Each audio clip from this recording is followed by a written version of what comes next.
All right, let's dive into one of the most talked about conflicts, I think, in modern history, the Vietnam War. We're going to try to figure out why the U.S. military, with all its might, all the resources and firepower, why they had such a hard time in Vietnam. It's a question that's been around for a long time, and today we're going to be looking at an academic paper called The Vietnam War, U.S. Military Failure to Adapt. It was written by Major E.D. Angel. And something that really stood out to me is Angel suggests that the U.S. might have won a lot of the battles in Vietnam, but they actually lost the war. That's right. And that's what we're going to figure out today. How is that even possible? We'll look at what the U.S. maybe got wrong, what actually worked, and you know what? Maybe we can even apply some of these things, some of these lessons to conflicts that are going on in the world today. Yeah, I'm really curious to see if there are any parallels to it today. All right, so let's unpack this whole thing. Let's go back in time. So after World War II, the world was changing so rapidly. Absolutely. Yeah, the old empires were starting to fall apart, and communism was spreading, which really worried the United States. They were, I guess you could say, determined to contain it, kind of guided by that domino theory, right? If one country falls to communism, the rest are going to follow. Like a chain reaction. And before the U.S. really got heavily involved in Vietnam, France had already been fighting there for years. So did that kind of foreshadow any of the problems that the U.S. would later face? Definitely.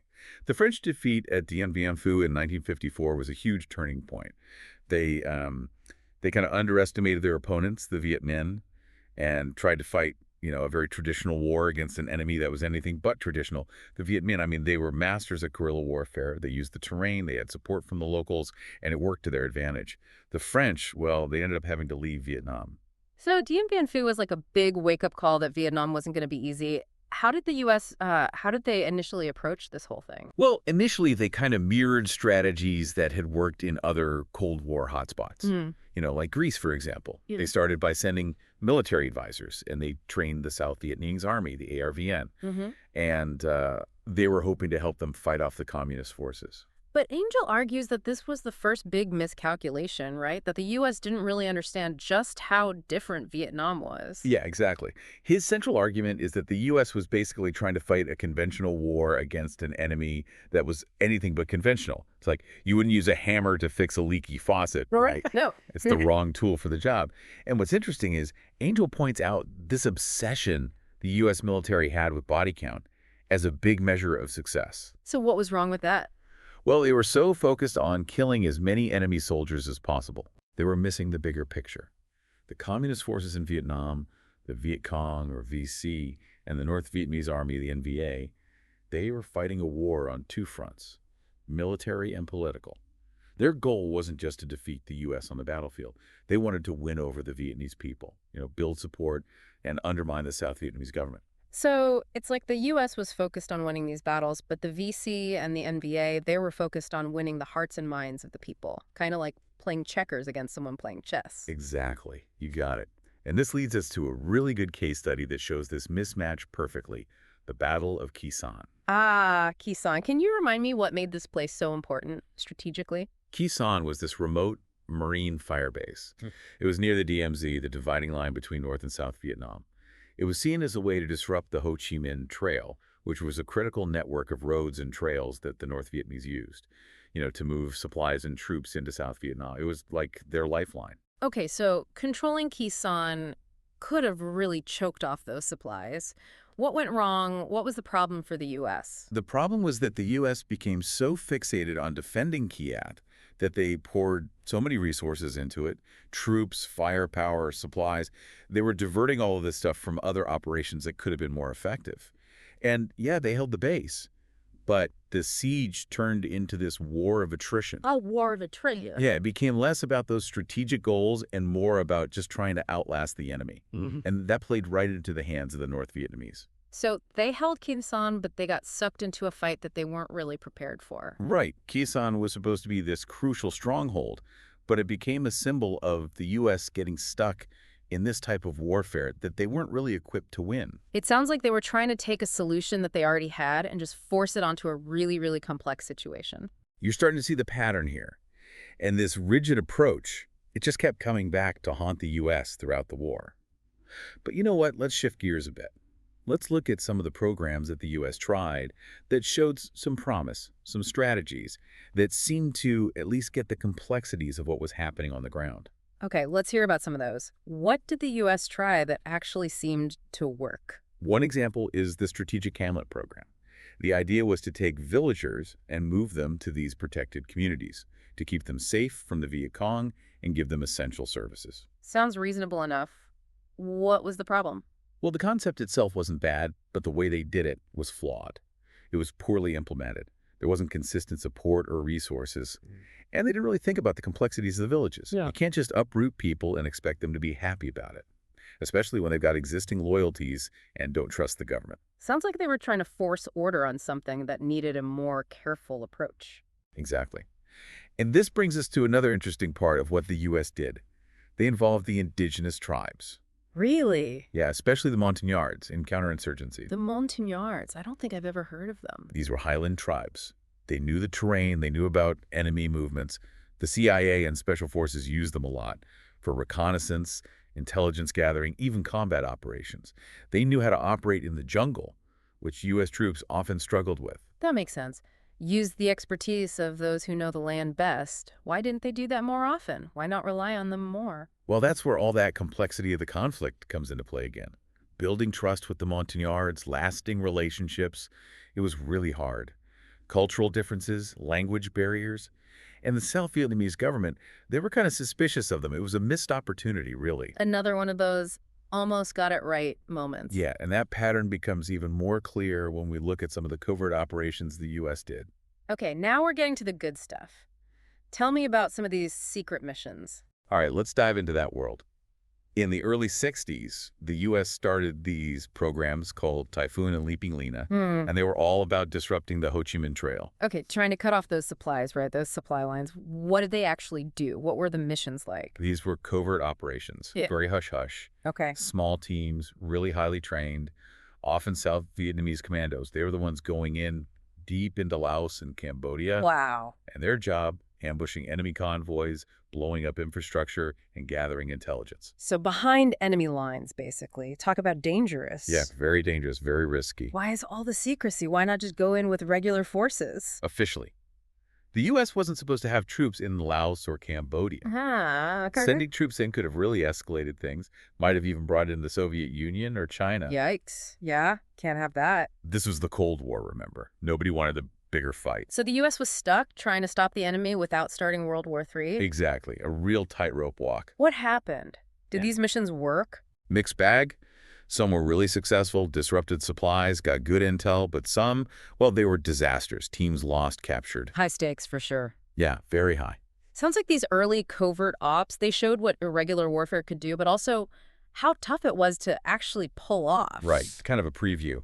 Did the U.S. ever fully go for that kind of approach in Vietnam, like all in on irregular warfare? There were times when they got close. One example was Project Delta. It grew out of those early covert programs. Delta Force, right. Pretty famous. Yeah, highly skilled special forces, the best of the best, specialists in recon, sabotage, unconventional warfare. Elite warriors operating in the shadows, that's intense. They had some pretty daring missions, successful too, but even with Delta Force, the U.S. military, they always seem to fall back on conventional methods, especially air power.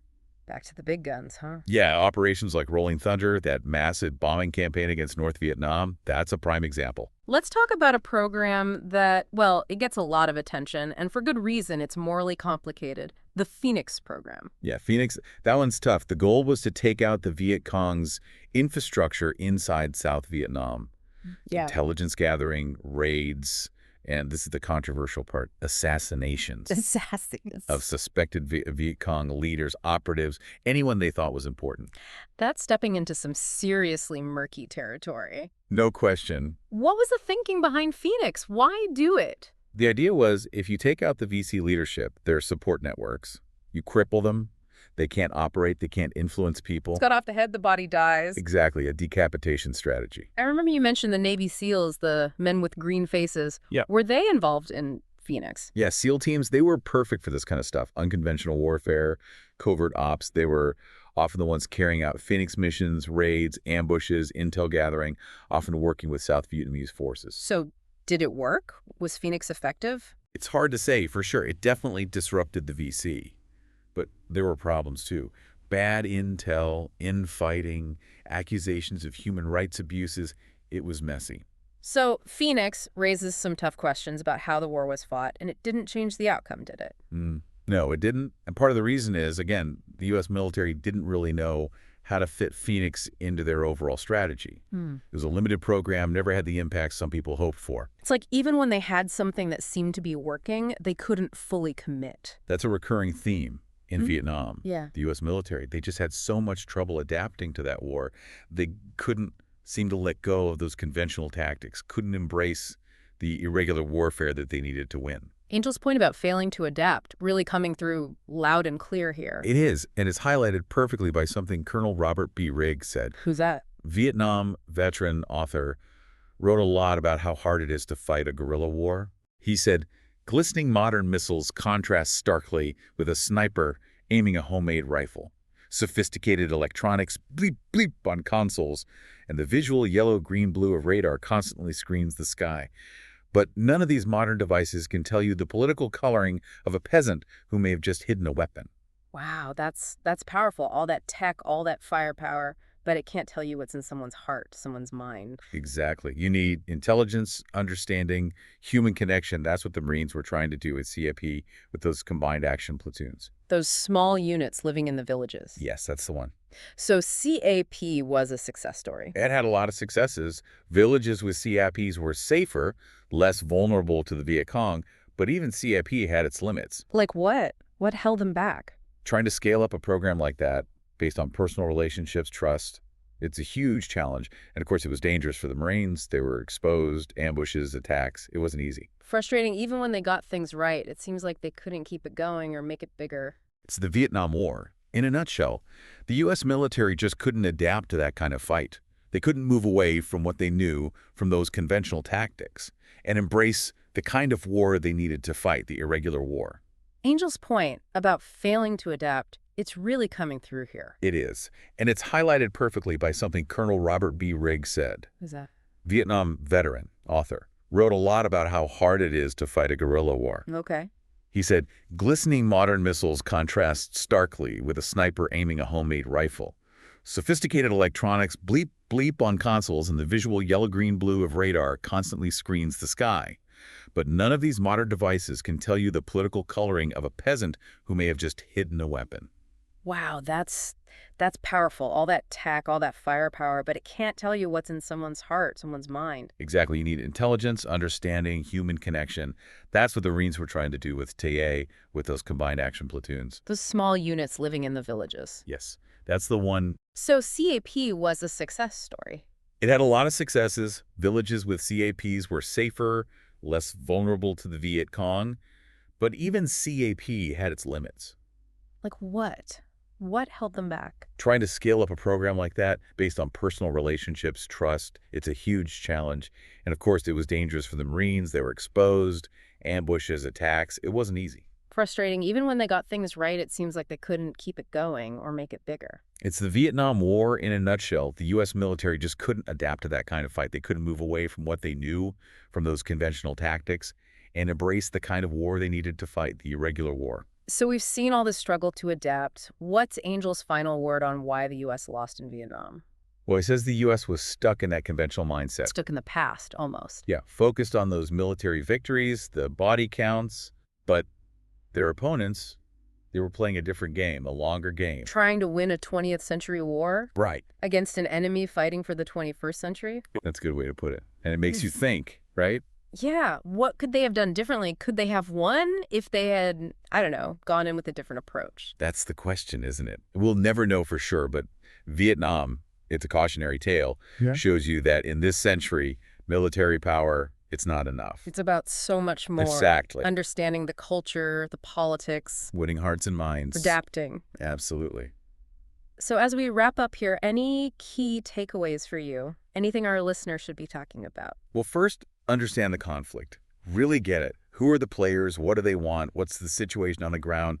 The politics, the culture. Don't just look at the military stuff. Don't forget, it's a two-front war. Military and political. Body count doesn't mean you've won. Right. Second thing, be adaptable. Be ready to change as things change. Don't be afraid to try new things, even if they're not, traditional military thinking. Like those keycap peas, the Marines living in the villages. Exactly. And third, build relationships. Talk to the locals, get to know them, earn their trust, hearts and minds. They matter, especially when you're dealing with insurgencies or terrorism. It's the people who decide who wins in the end, not just the armies. That's a great point. And the last thing, never underestimate how things look, how the conflict is perceived at home, around the world. That matters just as much as what's happening on the battlefield. Multiple fronts, not just the physical one. This has been really eye-opening. Any final thoughts for our listener as we close out? I'd say think about other conflicts where we might be seeing these same patterns. Where are our old ways failing? What can we learn from Vietnam and apply to those situations? We can't keep making the same mistakes. We have to learn, question what we think we know, and find new ways to handle these tough challenges. The Vietnam War, as messy as it was, as complicated, there's so much we can learn from it. There is. It shows us how important it is to be flexible, to understand, to connect with people. That's how you succeed in this century. Couldn't have said it better myself. That's a great way to wrap it up. Thanks for joining us on this deep dive. Until next time, stay curious.